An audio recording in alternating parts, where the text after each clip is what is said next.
আমন্ত্রণ দেশ বাংলায়, সঙ্গে আছে আমি আফরিন সুমনা। শুরুতেই সংবাদ শিরোনাম। নিষেধাজ্ঞা সত্ত্বেও নারায়ণগঞ্জের ঢাকা চট্টগ্রাম মহাসড়কের সাইনবোর্ড থেকে সোনারগাঁ পর্যন্ত চলছে ব্যাটারি চালিত অটোরিকশা। পুলিশের নাকের ডগায় চললেও কোনো ব্যবস্থা নেই। এবং কক্সবাজারে নিত্যপণ্য মূল্য ও অতিরিক্ত মজুত নিয়ন্ত্রণে বাজার মনিটরিং। নড়াইলে দ্রব্যমূল্য সহনীয় রাখতে মতবিনিময় সভা।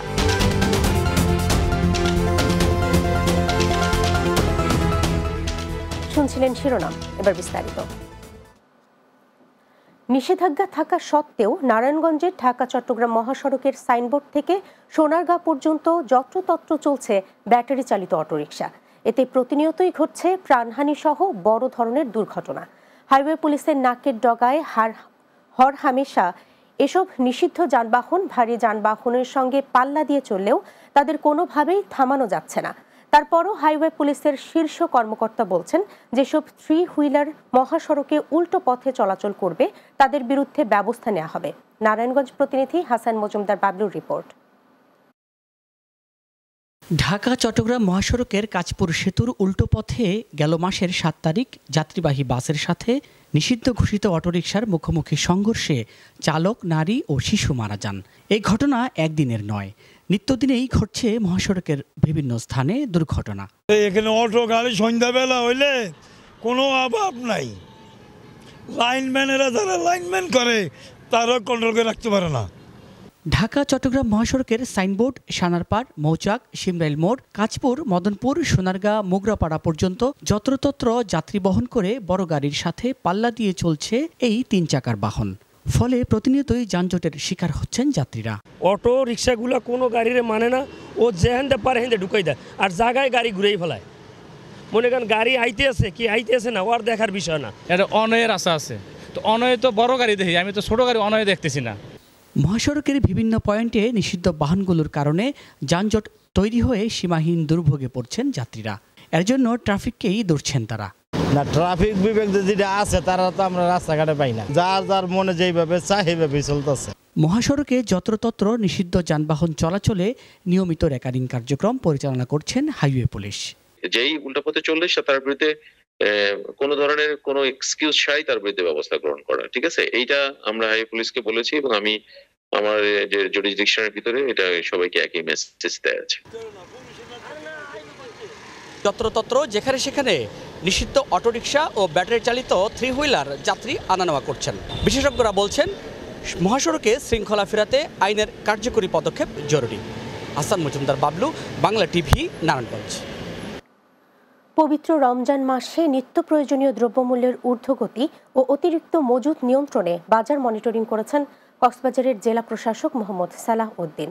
শহরের বড় বাজারে নিত্য প্রয়োজনীয় পণ্য, কাঁচা বাজার, মাছ, মাংস, চাল সহ বিভিন্ন দ্রব্যমূল্যের দাম যাচাই, পাইকারি ও খুচরা বিক্রয় মূল্য তালিকা, ক্রয় রসিদ ও মুনাফার হার তদারকি করেন জেলা প্রশাসক।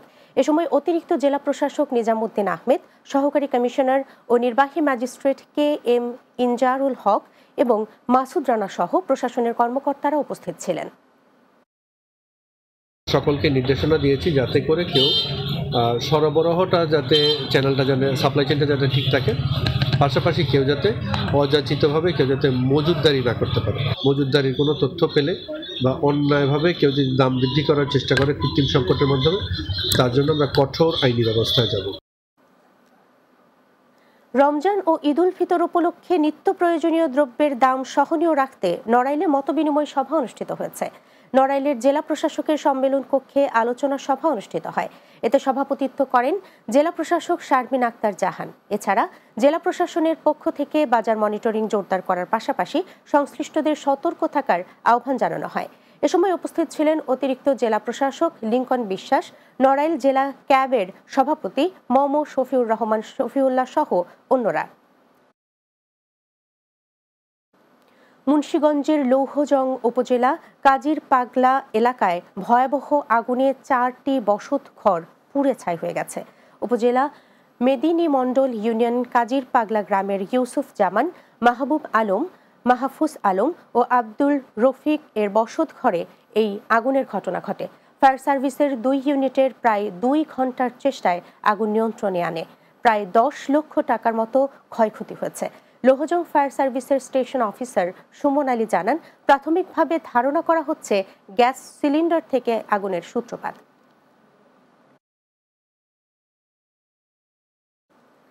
মাগুরা সদর উপজেলার নান্দুয়ালী গ্রামে বোনের বাড়ি বেড়াতে গিয়ে ধর্ষণের শিকার হয়েছে চতুর্থ শ্রেণীর এক ছাত্রী।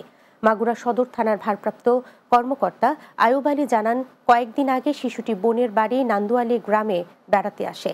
সেখানে বোনের শ্বশুর তাকে পাশবিক নির্যাতন করে। পরে শিশুটি অসুস্থ হয়ে পড়লে বিষয়টি জানাজানি হয় এবং শিশুটিকে মাগুরা 250 শয্যা সদর হাসপাতালে ভর্তি করা হয়। সেখানে তার অবস্থার অবনতি হলে উন্নত চিকিৎসার জন্য তাকে ফরিদপুর মেডিকেল কলেজ হাসপাতালে পাঠানো হয়। এ ঘটনায় অভিযুক্ত তারই বোনের শ্বশুর হিটু মিয়াকে বিকালে আটক করা হয়। নেত্রকোনায় জাতীয় পাট দিবস 2025 পালিত হয়েছে।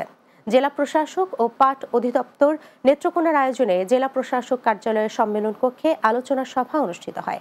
অতিরিক্ত জেলা প্রশাসক রফিকুজ্জামানের সভাপতিত্বে এ সময় প্রধান অতিথি ছিলেন জেলা প্রশাসক বনানী বিশ্বাস। এ সময় উপস্থিত ছিলেন জেলা পাট কর্মকর্তা মোহাম্মদ আকরাম হোসেন, সকল উপজেলার কর্মকর্তা ও কর্মচারী সহ সাধারণ পাট চাষিরা।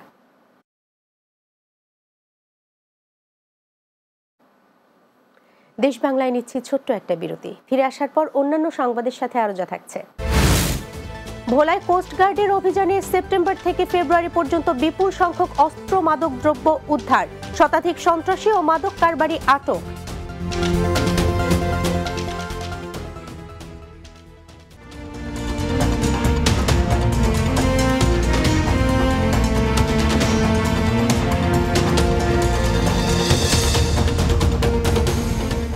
বিরতির পর দেশ বাংলায় স্বাগত আরও একবার।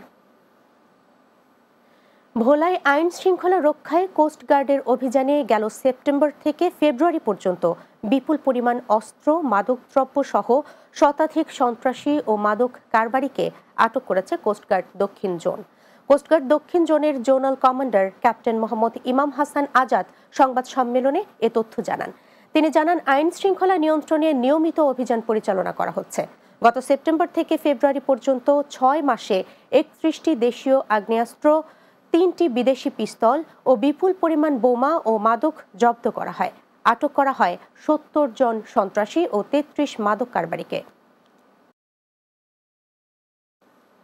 ফেনীতে লাইসেন্স না থাকায় 2টি ইটভাটা গুড়িয়ে দেওয়া সহ অর্থদণ্ড করেছেন জেলা প্রশাসনের কর্মকর্তা। ফেনী জেলা প্রশাসনের নির্বাহী ম্যাজিস্ট্রেট ও সদর সহকারী কমিশনার অভিযান পরিচালনা করে এই দণ্ড দেন। এ সময় ম্যাজিস্ট্রেট সজীব তালুকদার জানান, 5 গাছিয় তেমুহনি ব্রিক্স ফসলি জমি থেকে রাতের আধারে মাটি কাটা ও হালনাগাদ লাইসেন্স না থাকায় ইটভাটার চিমনি গুড়িয়ে দেয়া, বিদ্যুৎ লাইন বিচ্ছিন্ন সহ নানা অপরাধে 1 লাখ টাকা জরিমানা করা হয়। অপর একটি অভিযানে সরসদি ইউনিয়নের সুন্দরপুরের শাপলা ব্রিক্সকে অনুরূপ শাস্তি সহ 2 লাখ টাকা জরিমানা করা হয়েছে।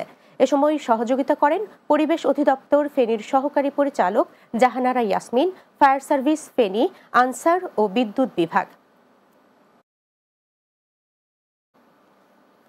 পূর্ব শত্রুতার জেরে যশোরের শঙ্করপুর মেডিকেল কলেজের পেছনে সবুরজান বেগম নামে এক বৃদ্ধার জমি দখলের অভিযোগ করেছেন প্রতিপক্ষের বিরুদ্ধে। এই ঘটনায় বৈষম্য বিরোধী ছাত্র আন্দোলনের নেতারা তাতে বাধা প্রদান করে। পরে দখলকারী ঘটনাস্থল থেকে পালিয়ে যায়। এই ঘটনায় অভিযোগ দায়ের করেছে ভুক্তভোগীর পরিবার। আর পুলিশ জানায়, আদালত 144 ধারা জারি করেছে। বিষয়টি দেখভাল করছেন তারা।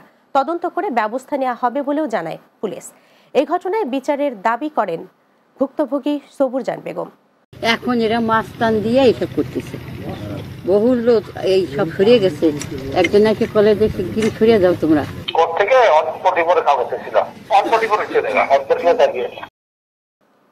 ব্রাহ্মণবাড়িয়া টেলিভিশন জার্নালিস্ট অ্যাসোসিয়েশন এর প্রতিষ্ঠাতা সাধারণ সম্পাদক প্রয়াত রিয়াজ উদ্দিন জামির দ্বিতীয় মৃত্যুবার্ষিকী উপলক্ষে আলোচনা সভা, দোয়া ও ইফতার মাহফিল অনুষ্ঠিত হয়েছে।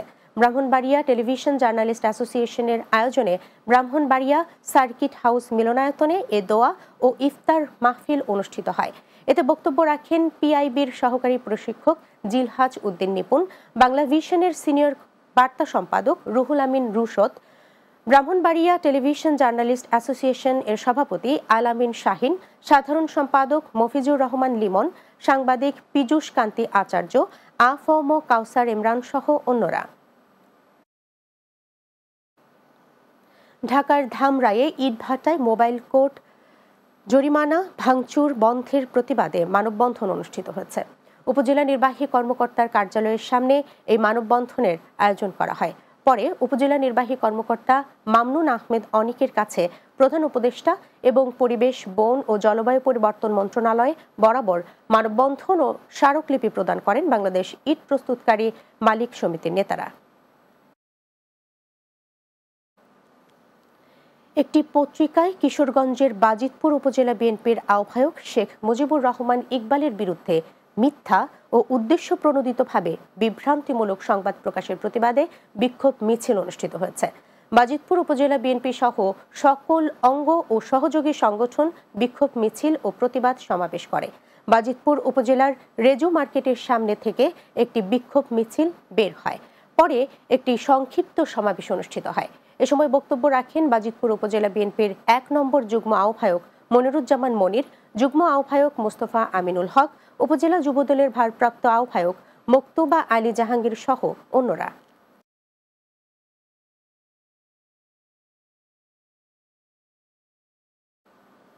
শেষ করছি দেশ বাংলা, যাবার আগে শিরোনামগুলো জানিয়ে দিচ্ছি আরো একবার।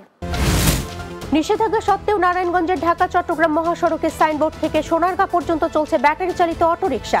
পুলিশের নাকের ডগায় চললেও কোনো ব্যবস্থা নেই। কক্সবাজারে নিত্যপণ্য মূল্য ও অতিরিক্ত মজুত নিয়ন্ত্রণে বাজার মনিটরিং, নড়াইলে দ্রব্যমূল্য সহনীয় রাখতে মতবিনিময় সভা। এবং ভোলায় কোস্ট গার্ডের অভিযানে সেপ্টেম্বর থেকে ফেব্রুয়ারি পর্যন্ত বিপুল সংখ্যক অস্ত্র মাদকদ্রব্য উদ্ধার, শতাধিক সন্ত্রাসী ও মাদক কারবারি আটক।